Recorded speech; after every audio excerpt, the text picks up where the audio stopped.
पिढ्यामध्ये नारायण जन्मला, ही ईश्वरी लीला आहे.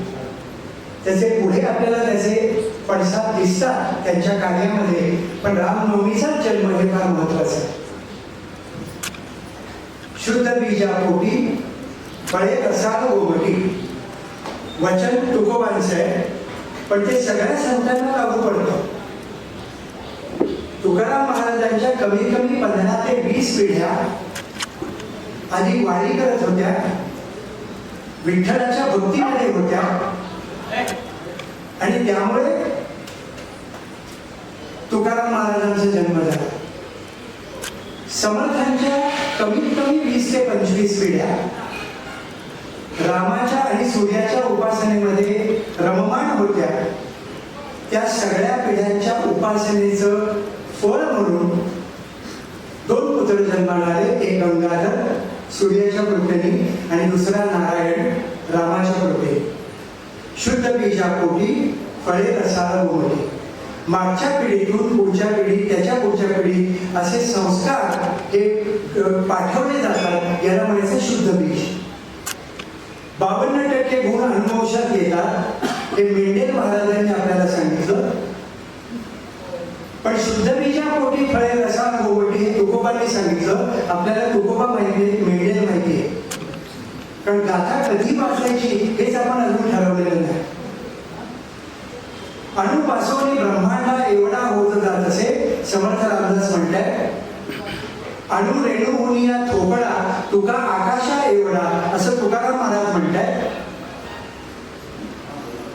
अणुबृहत पुरुष स्थूलो गुणवरून निर्गुणो महान, असं विष्णू सहस्रनामातल्या विष्णूच्या 1000 नावांपैकी एक नाव अणु आहे, असं व्यास महर्षी 5000 वर्षापूर्वी सांगताय. मग अणूचा शोध ओपनहायमरने लावला का हो?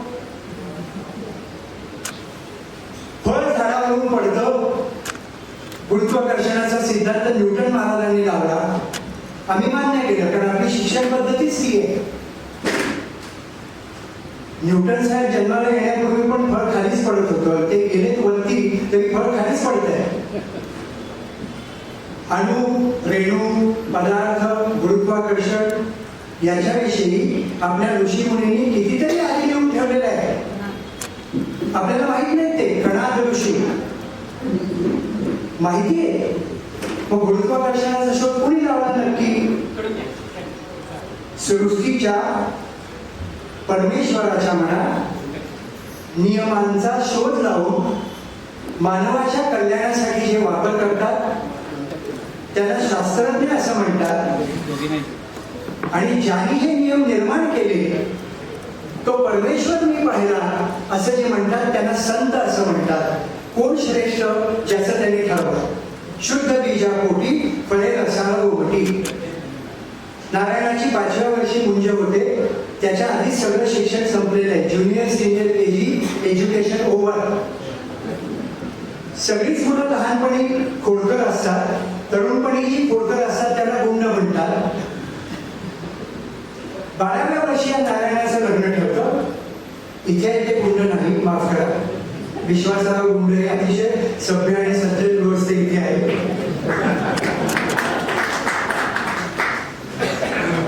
12व्या वर्षी याचं लग्न ठरतं. तर हा म्हणतो मला माझा प्रपंच करायचा नाही.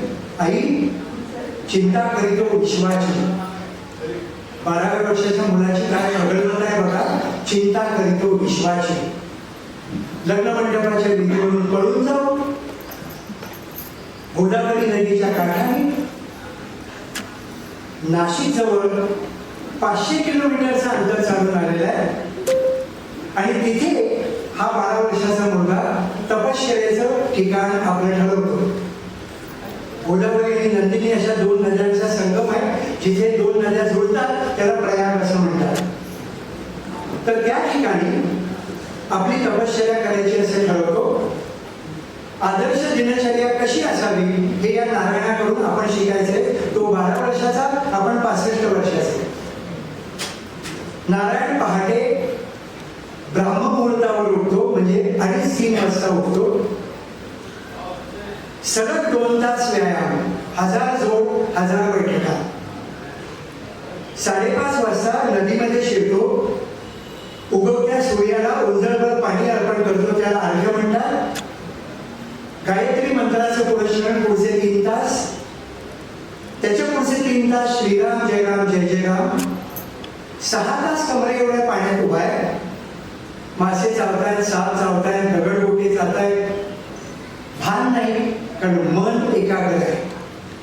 जिथे मन एकाग्र होतं तिथे बाहेरची सगळी व्यवधानं संपून जातात. 6 तास जप करून बाहेर आल्यावर 5 घरी भिक्षा मागतो नारायण.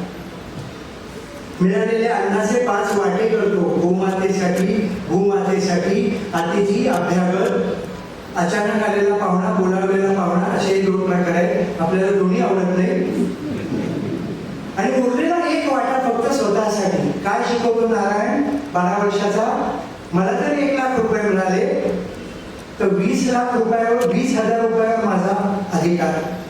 उरलेले 80,000 मी ज्या समाजात वाढलो, ज्या शाळेत वाढलो, त्या समाजातल्या पीडितांच्या मदतीकरता मी त्याचा वापर करीन, अशी शिकवण देणारा 12 वर्षाचा मुलगा आहे. भोजन झाली यावरी काही वाची, काही चर्चा करी. लगेच वामकुक्षी डाव्या बाजूला पडदे लावून लगेच ग्रंथ उघडणार, सतत वाचन. नंतर तो नाशिकला जायचा, काळारामाचं मंदिर. 12 वर्ष रोज नारायण काळारामाच्या मंदिरात जातो. तिथे चाललेली प्रवचन, कीर्तन सगळी लक्षपूर्वक ऐकतोय.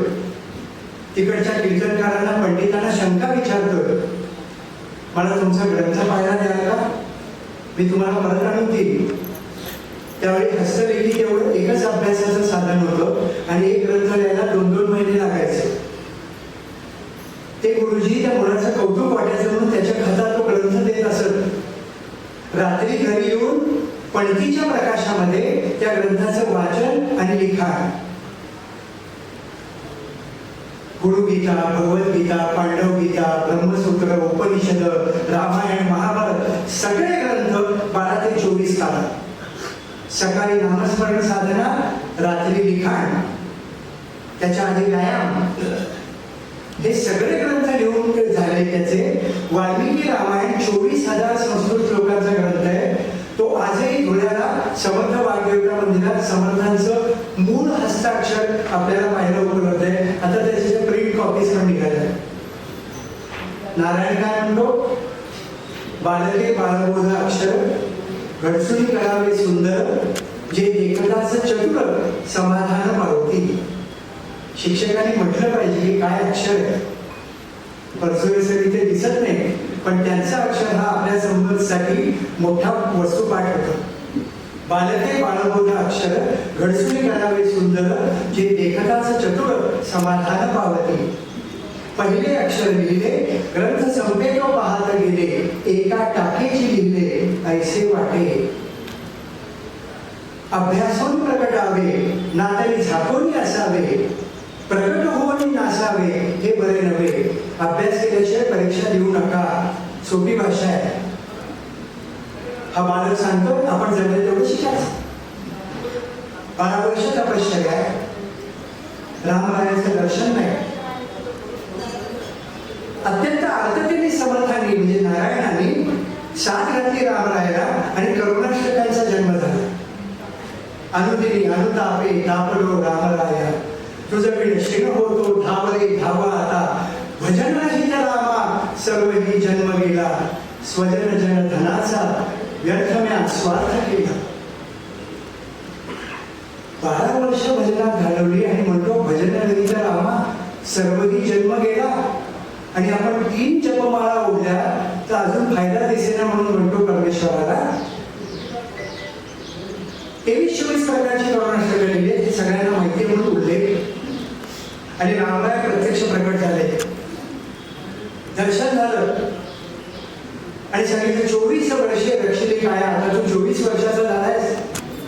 तुमची तणू ते आमची तणू आहे, म्हणजे तू आता आत्मरूपच झालेला आहेस. जा, इथून पुढे तुला जगत उद्धार करणे आहे. रामरायाची आज्ञा. ताबडतोब त्र्यंबकेश्वराचं दर्शन घेतलं,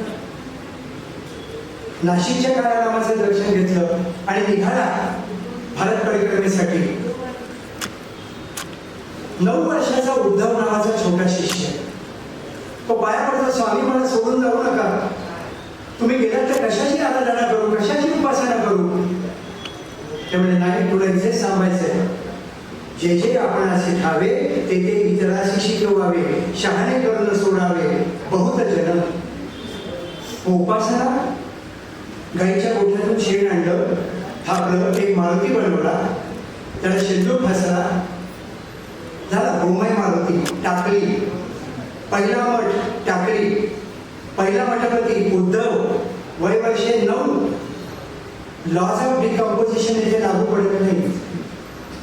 शेणाचा मारुती अजूनही तसाच्या तसा इथे आहे. ही परमेश्वरी लीला आहे. ठिकठिकाणी दिसते, कळत नाही आपल्याला. उद्धवाला मागे टाकला आणि गुजरात मार्गे द्वारकाधीशाचं दर्शन घेऊन, मध्य प्रदेशमध्ये शंकराचं दर्शन घेऊन वाराणसीला गेले. 6 महिन्याचं वास्तव्य. वाराणसीलाही समर्थांनी स्थापन केलेला एक मारुती आहे, अयोध्येलाही स्थापन केलेला मारुती आहे. भारत परिक्रमा करताना देशकाल स्थितीचा अभ्यास चालू आहे. पर्यटन नाही, राजा राणी ट्रॅव्हल नाही, चालत आहे किंवा घोड्यावरून आहे. देशकाल स्थितीचा अभ्यास आहे आणि काय घडतंय त्याचं आकलन स्पष्ट आहे. दिल्लीत गेले, औरंगजेबाची अन्यायी अत्याचारी राजवट त्यांनी बघितली आहे प्रत्यक्ष. मंदिरं पाडली जात आहेत, तलवारीच्या धर्मावर धर्मांतर चालले, मुडकी छाटली जात आहेत लोकांची. अरे माझे लोक असे दिन, कारण ते संघटित नाही, त्यांना कोणी नेता नाही. आणि असा नेता मी निर्माण करेन ही कल्पना समर्थांना औरंगजेबाचे अत्याचार पाहून आली. महंत नावाची संकल्पना, महंत म्हणजे शिक्षक, खरं तर शिक्षक नाही, कुलपती, कुलगुरू. महंते महंत करावे, युक्तिबुद्धीने भारावे, भारोनी विखरावे देशोदेशी. म्हणजे एका महंतांनी रिटायर होण्यापूर्वी आपल्याच योग्यतेचा अजून एक महंत निर्माण केलं पाहिजे, तरच हा ज्ञानाचा दिवा कायम भारतभर तेवत राहील. समर्थ तसेच पुढे काश्मीरला गेलेले आहेत. शिखांचे 6वे गुरु हरगोविंद सिंग यांच्याशी गाठ पडली. हरगोविंद सिंग भरजरी वस्त्रामध्ये, 2-2 तलवारी, घोडे, लवाजमा, छत्र, शिबिर, सगळे एकदम सैनिक, राजेशाही थाट. समर्थ म्हणले ये पोशाख, आप तो साधु है, ये तो दिखावा है, और ये तलवार है. हाँ, मतलब की बात, एक तलवार नीवी के लिए और एक तलवार पीढ़ी के लिए, एक धर्माच्या रक्षणासाठी आणि एक स्त्रियांच्या रक्षणासाठी. समर्थांना पटलं. त्यांच्या बरोबर ते पंजाबला गेले. 6 महिन्याचं तिथे लष्करी प्रशिक्षण घेतलंय. घोड्यावर बसणं, तलवार, दांडपट्टा चालवणं, भालाफेक, लष्करी प्रशिक्षण घेतलेला संत आहे म्हणून राष्ट्रगुरू होते. आणि लोकांनी दिलेली पदवी आहे, आपणच जाऊन घेतलेली नाही. श्री श्री श्री. हरगोविंद सिंग आणि रामदास यांच्या भेटीचं तैलचित्र नांदेडच्या गुरुद्वारात आहे. अभ्यासू चिकित्सक आणि शंकेखोर लोकांसाठी ते चित्र उत्तम उपलब्ध आहे, बघू शकता. समर्थ रामदास जगन्नाथपुरीला गेले, तिथून तसेच पायी किंवा घोड्यावरून जसा प्रवास घडत असेल कन्याकुमारीला आले, रामेश्वरला आलेले, श्रीलंकेला समर्थ गेले. सेतू माधवराव पगडींच्या पुस्तकात 52 साली लिहिलेलं पुस्तकात उल्लेख आहे. समर्थ श्रीलंकेमध्ये गेलेले. माझ्या गावाचा पराक्रम जिथे घडला, हनुमंताने जिथे गाजवली ती लंका मला पाहिजे. समर्थ लंकेत गेले. सगळी उत्तर दक्षिण आज सेतू हिमाचल सगळी परिक्रमा करून समर्थ पुन्हा महाराष्ट्रामध्ये आले. त्याला एक कारण आहे. नाशिक सोडताना शहाजी राजांची आणि युवा शिवाजीची त्यांची गाठ पडलेली आहे.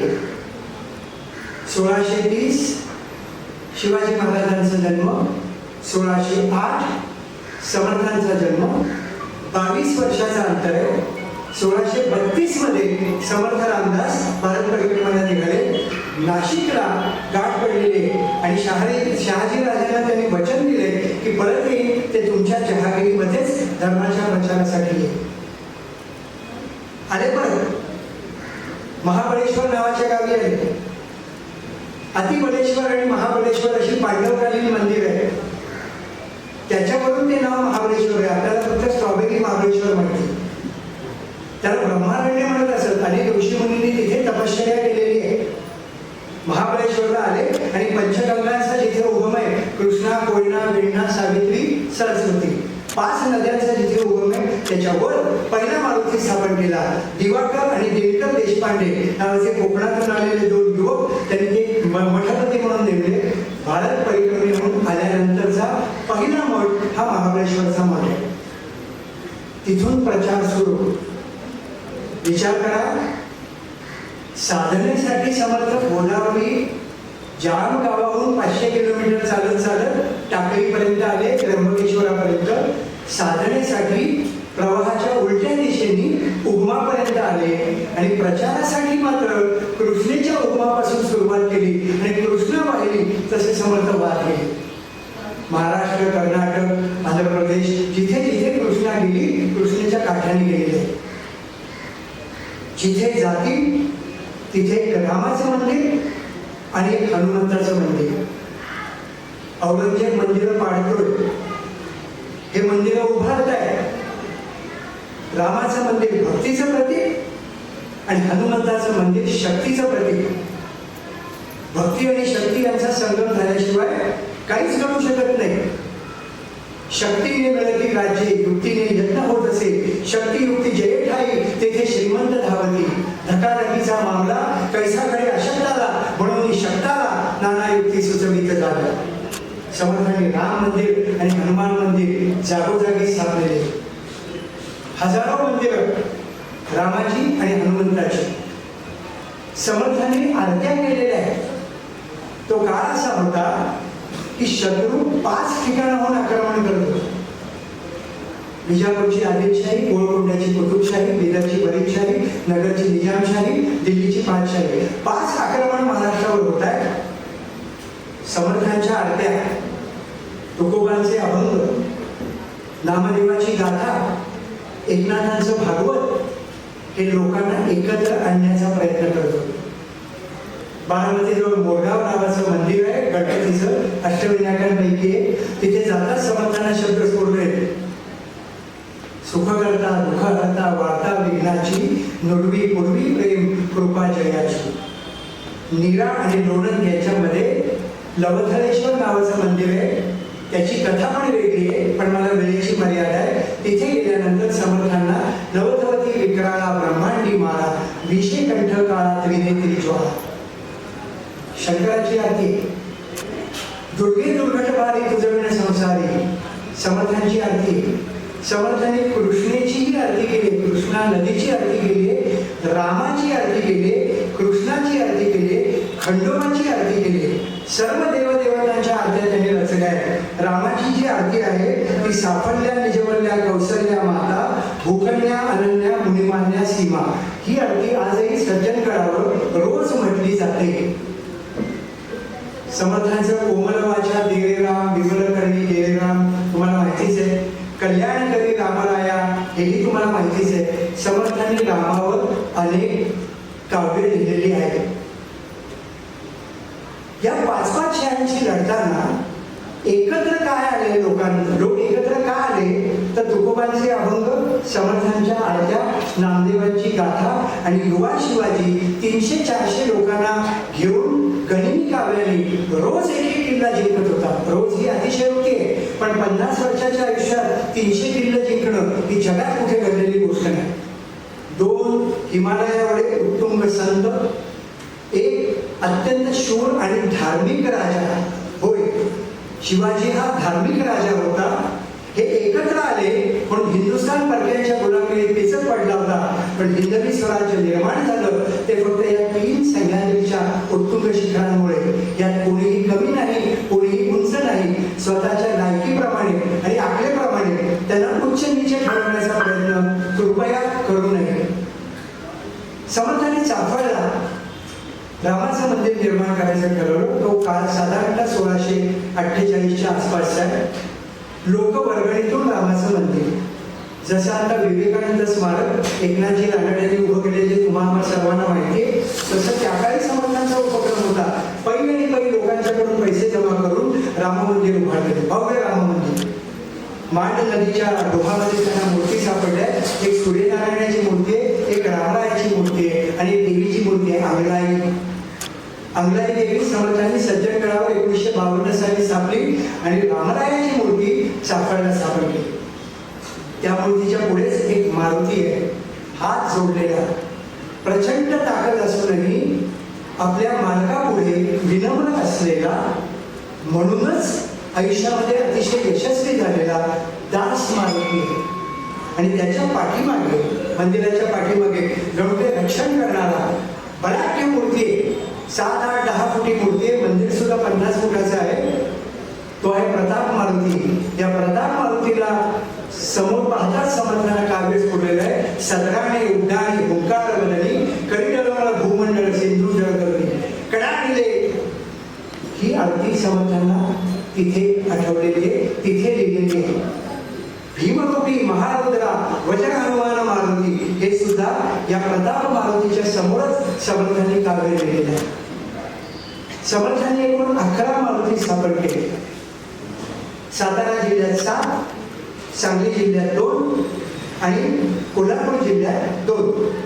त्या काळी हे जिल्हे नव्हते, ते परगणे होते. पण आपल्याला समजण्यासाठी मूळ चाफळचा मारुती, दास मारुती आणि प्रताप मारुती, त्याच्या पाठीमागे एक डोंगर शिंगणवाडी नावाचा, जिथे शिवसमर्थांची पहिली भेट घडली होती. तिथेच रामघर म्हणून आहे, तिथे समर्थ रामदास उपासना करत असत. तिथे शिंगणवाडीचा एक मारुती आहे. माझगाव चाफळच्या तोंडापाशी तिथे एक मारुती आहे. उमरज गावाला मठाचा मारुती असं म्हटलं जातं. त्याच्यापुढे शहापूरचा मारुती आहे. शहापूरची पण एक कथा आहे, सतीबाई शहापूरकरांची, पण आता आपल्याला वेळ नाही. शहापूरचा मारुती आहे.